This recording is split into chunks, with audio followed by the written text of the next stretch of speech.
Megxit latest. Her set of rules could see Meghan and Harry forced to submit to scrutiny. Meghan Markle and Prince Harry have barely begun their new lives as non-senior royals, and already their privacy is under threat. Within hours of Prince Harry arriving in Canada to join Meghan Markle and their son Archie last week, the couple issued a legal warning about media intrusion. Pictures published in newspapers and on websites showing Meghan carrying Archie while walking their dogs were taken without their consent. Lawyers said how Meghan and Harry plan to forge their new life has sparked debate on topics from money to nationality and, of course, how much privacy they can expect. Some experts have pointed out Canada might not be the most private place for the couple without the UK's gentleman's agreement between the palace and the press protecting the royals from paparazzi intrusion. Ingrid Seward, a royal biographer and editor of Majesty magazine, said, of course, the safest place for Harry and Meghan to be is in the UK. They haven't been papped even once since their marriage, and if they have been, no pictures have been printed. Those rules don't apply in Canada. The paps can come all over the world and waiting for them. While the couple are said to be alarmed by the press activity near their current base on Vancouver Island, British Columbia, there is some indication that a life in the public eye will always be expected of them.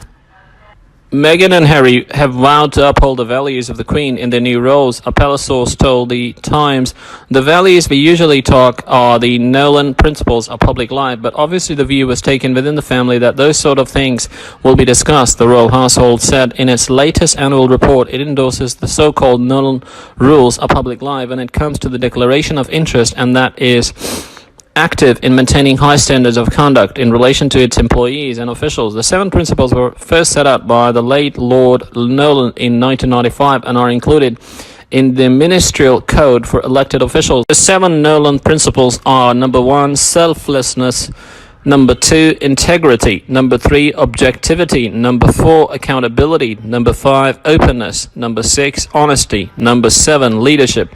Under the 4th point, accountability, the principle states those upholding the values are accountable to the public for their decisions and actions and must submit themselves to the necessary scrutiny. Time will tell whether the Duke and Duchess of Sussex decide to fully uphold these values or whether they will figure out a version that works better for them.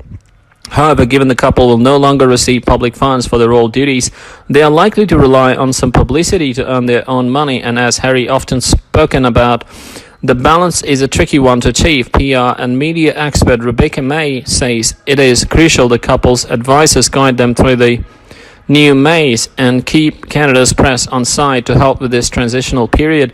She said, after all, to raise awareness for the charities and causes that need the media to spread the word. Therefore, the key is to set boundaries and stick to them. Be upfront and open with the press, and they will be respectful if they know what rules you play by. Miss May said she expects a bumpy ride for at least the next 12 months for the couple. She said, inevitably, I don't see their move to Canada helping them stay out of the media spotlight in the short to medium term. However, in the long term, it could be a good move for them.